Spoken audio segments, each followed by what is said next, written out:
शोना रे शोना रे शोना रे शोना, शोना रे शोना रे शोना रे शोना। ऐसा प्रेम कहाँ, ऐसा प्रेम कहाँ।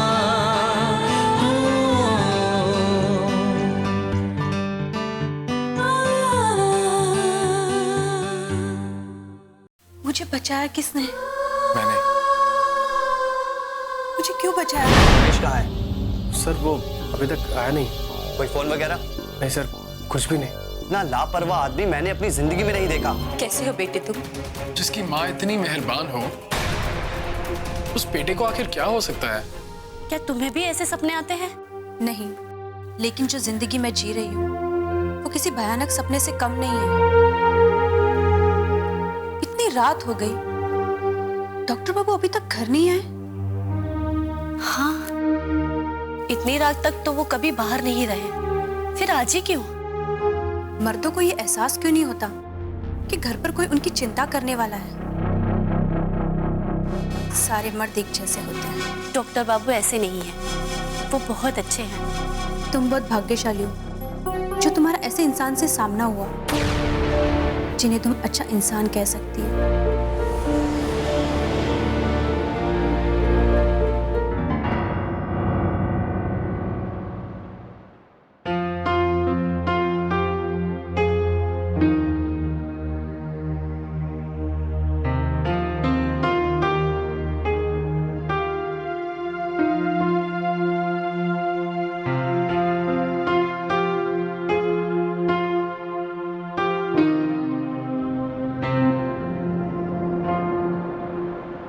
काका, आप इस तरह अकेले क्यों बैठे? अकेला इसलिए अकेला ही बैठा हूं। ये कैसी बातें कर रहे हैं आप काका? जो सोच रहा हूं वो ही बोल रहा हूं। मैं जानती हूँ काका कि आपकी बेइज्जती हुई है। मेरी उम्र, मेरी रिस्पेक्ट, मेरे अरमान, इन सबको बहुत ठेस पहुंची है बेटी, बहुत ठेस पहुंची है। मैं अपनों में घिरा हुआ था कि अचानक तुम्हारी एक नान है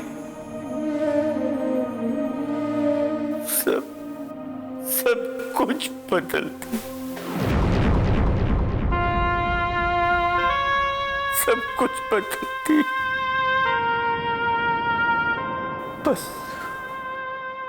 बस एक ही झटके में दिल टूट गया बेटी। और उसमें से आवाज आई, काका এটা চলবে না, এটা চলবে না, এটা চলবে না।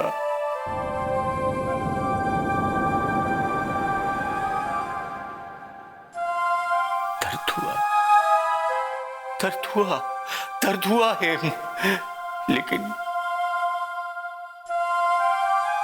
क्या अपनी बेटी का रिश्ता पक्का करने की इतनी बड़ी सजा मिलती है?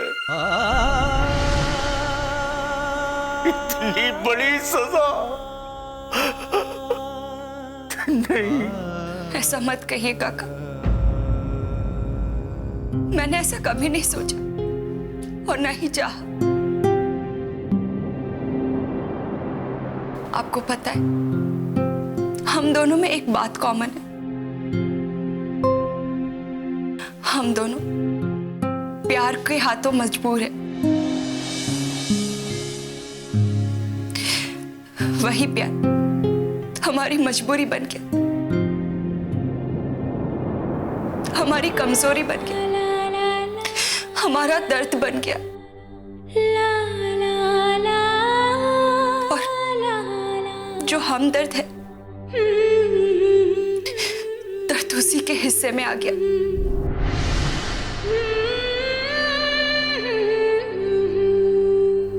जो दर्द आप इस समय महसूस कर रहे हैं ना,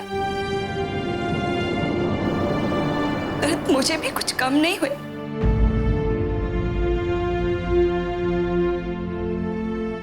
बस रमेश के खातिर, सिर्फ रमेश के खातिर मैं स्वार्थी बन गई और मैंने अपनों के जज्बात को मार दिया, उनकी खुशियों का ख्याल नहीं रखा, उन्हें ठेस पहुंचाई। मैं स्वार्थी बन गई हूं ना, बहुत बन गई, मैं बहुत स्वार्थी बन गई हूं। नहीं मेरी बच्ची, ऐसा मत बोल, ऐसा मत बोल। अगर मैंने अपने दर्द को महसूस किया है तो तेरे दर्द का भी एहसास है मुझे बेटी। मैंने आपका दिल तोड़ा है ना काका, मैं कभी सुखी नहीं रह सकूंगी। ना ना ना बेटी, मैं कभी सुखी नहीं रह सकूंगी। ऐसा मत बोल, ऐसा मत बोल। आज तक वो इतनी रात तक बाहर नहीं रहे। आशा, तुम जाकर सो जाओ, मैं इंतजार कर लेती हूँ उनका। तुम्हें आराम की सख्त जरूरत, तुम सो जाओ। मेरी आंखों में अब नींद कहाँ रही।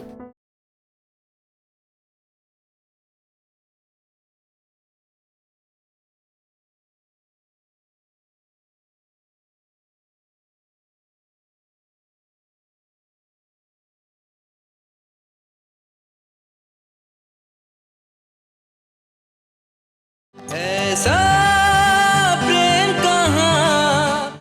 मैं कभी सुखी नहीं रह सकूंगी। ऐसा मत बोल, ऐसा मत बोल बेटी। मैं चाहे जितना नाराज हो जाऊं, चाहे जितना रूठ जाऊं,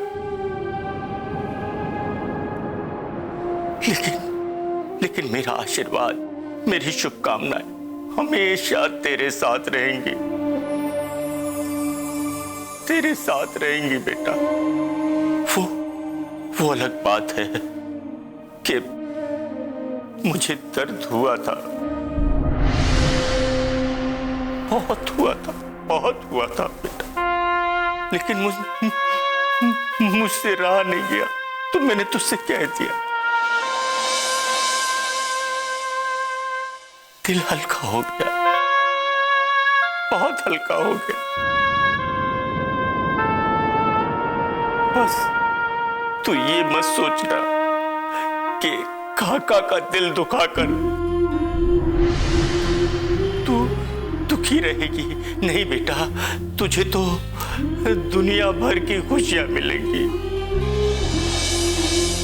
दुनिया भर की खुशियां मिलेंगी। ये तेरे काका का आशीर्वाद है तुझे बेटी, आशीर्वाद है। आई एम सॉरी काका, प्लीज मुझे माफ कर दो। ऐसा मत बोल, काका तो तुझसे बहुत प्यार करता है।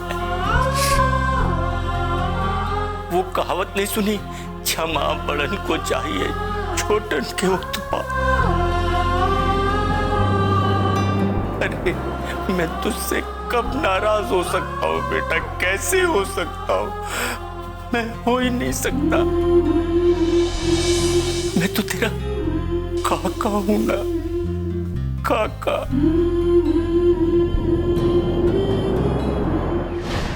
डॉक्टर बाबू ने आज बहुत देर कर दी। आज तक वो इतनी रात तक बाहर नहीं रहे। आशा, तुम जाकर सो जाओ, मैं इंतजार कर लेती हूँ उनका। तुम्हें आराम की सख्त जरूरत, तुम सो जाओ। मेरी आंखों में अब नींद कहाँ रही, सिर्फ आंसू है। मैंने तुमसे कहा ना, ऐसी बातें नहीं करते। डॉक्टर बाबू कुछ बताकर भी नहीं गए, वरना हम उन्हें तलाश करके ले आते। उसी बात की तो चिंता है कि आखिर वो आदमी था कौन जो उन्हें अपने साथ ले गया। पता नहीं उन्होंने खाना खाया होगा या नहीं। आशा, डॉक्टर बाबू आ गए। कहाँ थे आप? और वो आदमी कौन था? इस बारे में बात ना ही करें तो अच्छा है, और बात ऐसी है भी नहीं कि उसे बताया जा सके। मैं खाना लगाती हूँ आपके लिए। मुझे भूख नहीं है। आप दोनों खा लीजिए प्लीज। खाना तो हम लोगों ने भी नहीं खाया, साथ में खाते हैं। ठीक है। आपके लिए बहुत परेशान हो गए थे, खास तौर पर आशा। कोई परेशान होता है, कोई परेशान करता है। कितने अजीब अजीब लोग हैं ना इस दुनिया में। खैर देखो, मेरी बात का बुरा मत मानना, और ये तो बिल्कुल मत सोचना कि मैं तुम्हें यहां से भगाना चाहता हूं। तुम जितने दिन चाहो यहां रह सकती हो, और मैं तुम्हारे काम आ सकूं, ये तो मेरी खुशनसीबी है।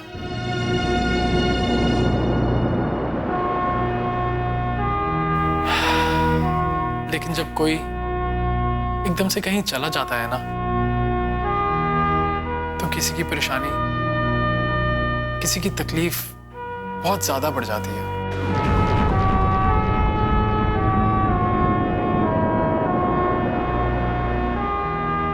और किसी को परेशान करना ये भी तो अच्छी बात नहीं है ना।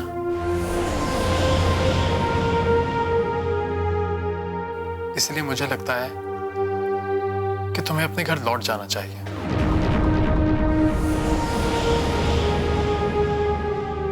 और देखो, मेरी बात का बुरा मत मानना प्लीज। बारिन, तुम भी अगर इस तरह सर झुका लोगे तो कैसे चलेगा? तुम्हें जो कहना था मैं कह चुका हूं मेरे दोस्त। अब तुम्हें कहने के लिए मेरे पास शब्द नहीं बचे। मैं कमला के लिए बहुत परेशान हूं।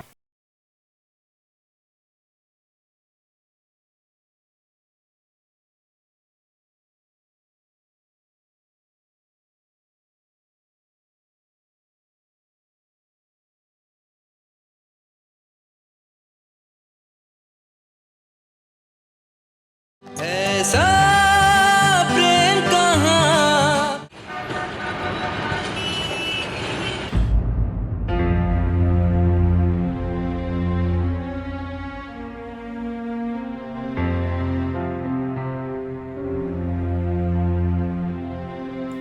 कहाँ गई होगी कमला? इस शहर में उसका कोई नहीं है, ना कोई अपना, ना रिश्तेदार। हे भगवान, मैं तुझसे विनती करता हूं कि उसकी रक्षा करना। दुखियारी है बेचारी, कहीं किसी मुसीबत में ना फंस जाए।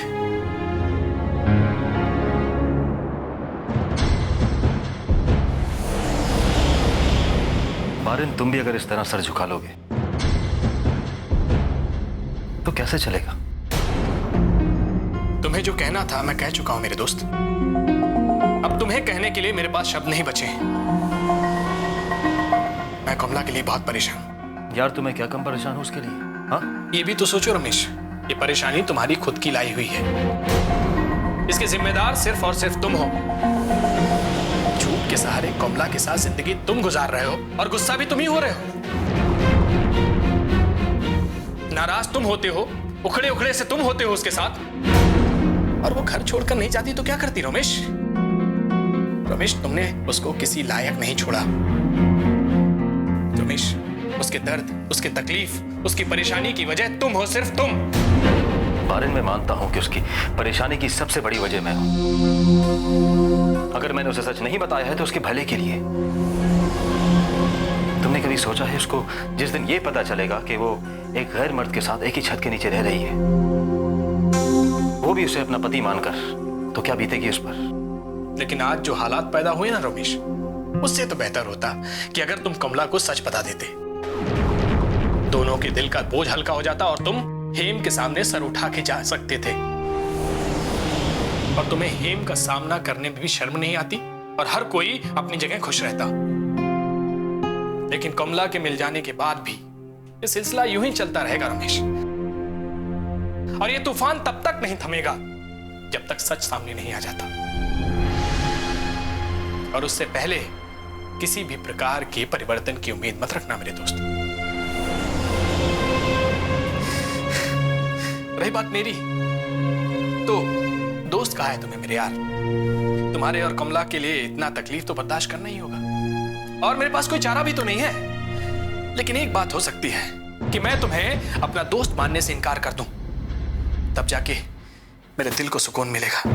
लेकिन मैं कर भी तो नहीं सकता यार।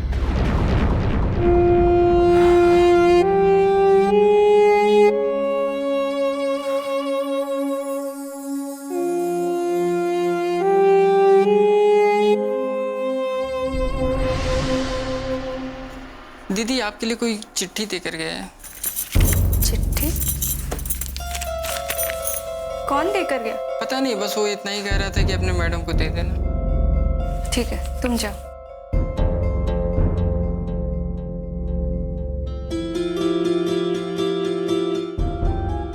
आज शाम ठीक 5 बजे कंपनी गार्डन में पहुंचो।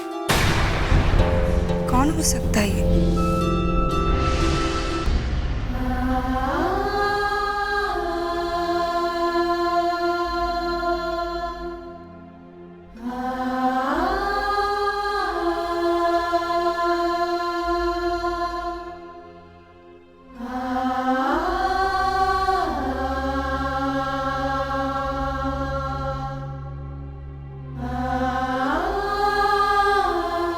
देवी जी नमस्कार।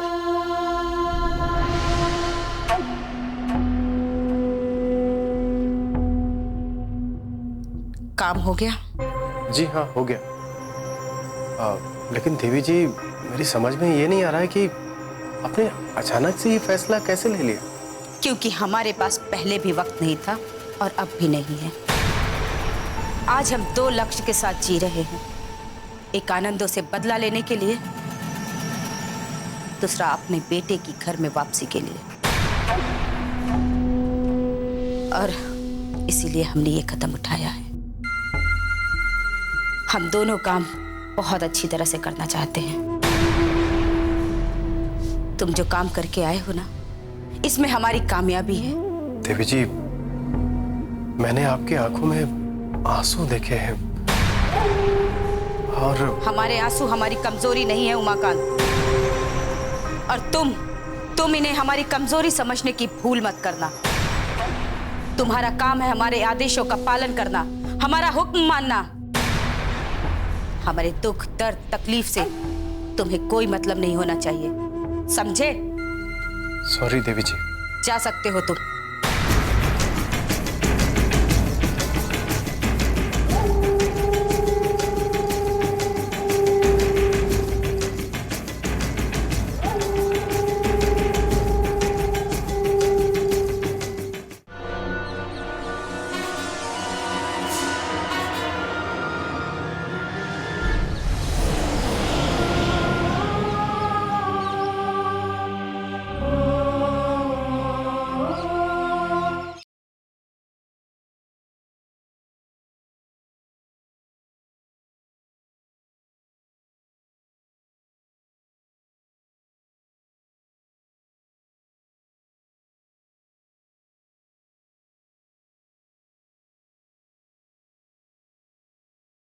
ऐसा प्रेम कहाँ।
सोना रे सोना रे सोना सोना सोना ऐसा प्रेम कहाँ ऐसा प्रेम कहाँ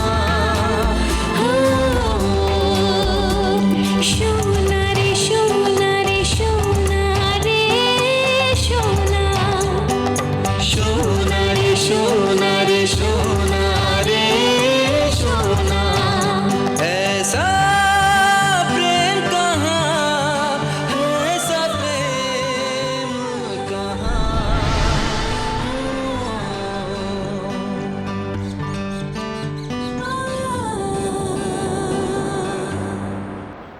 तुम मिल गए रमेश, तुम मुझे मिल गए। मेरा दिल कहता था कि तुम मुझे जरूर मिलोगे, एक ना एक दिन हमारा सामना जरूर होगा। तुम थे कहाँ? तुमने एक बार भी नहीं सोचा कि तुम्हारे बिना तुम्हारी हेम का क्या हाल हो रहा होगा।